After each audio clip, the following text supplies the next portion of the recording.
मुख्यमंत्री पदावरून महाविकास आघाडीमध्ये ठिणगी पडली आहे. सीएम पदासाठी राऊत यांनी उद्धव ठाकरे यांचं नाव रेटलंय. विधानसभेचं मैदान आता महाविकास आघाडी आणि महायुतीला खुणावत आहे. लोकसभेतील दमदार कामगिरीनं महाविकास आघाडीला 100 हत्तींचं बळ दिलंय.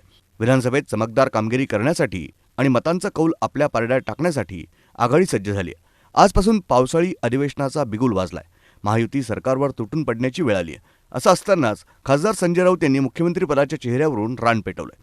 मुख्यमंत्रीपदाचा चेहरा जाहीर न करता महाविकास आघाडीनं मतदारांकडे मतं मागू नयेत अशी आग्रही भूमिका त्यांनी घेतली आहे. त्यावरून महाविकास आघाडीत आता कलगीतुरा रंगलाय. काँग्रेस आणि राष्ट्रवादी काँग्रेसनं यावर सावध भूमिका घेतली आहे, तर महायुतीनं या आयत्या कोलतीवर चिमटे काढलेत. खासदार संजय राऊत यांनी मुख्यमंत्रीपदासाठी उद्धव ठाकरे यांचं नाव रेटलंय. बिनचेहऱ्यानं विधानसभा निवडणुकीत महाविकास आघाडीनं मतदान मागणं हे धोक्याचं असल्याचं राऊत यांनी म्हटलंय. मुख्यमंत्रीपदाच्या चेहऱ्याशिवाय निवडणुकीला सामोरं जाणार हा धोका आहे. या महाराष्ट्र आघाडीचे मुख्यमंत्री म्हणून उद्धव ठाकरे साहेबांचं काम आपण पाहिलंय. लोकसभेला पण त्यांच्या चेहऱ्यामुळे मतदान झाल्याचा दावा राऊतांनी केलाय. त्यानंतर महाविकास आघाडीत आत्तापासूनच मुख्यमंत्रीपदाचा चेहरा कोण यावरून शीतयुद्ध सुरू झाल्याचं दिसून आलंय. ब्युरो रिपोर्ट, न्यूज डेस्क, महानगराची लाईफलाईन, मेट्रो न्यूज.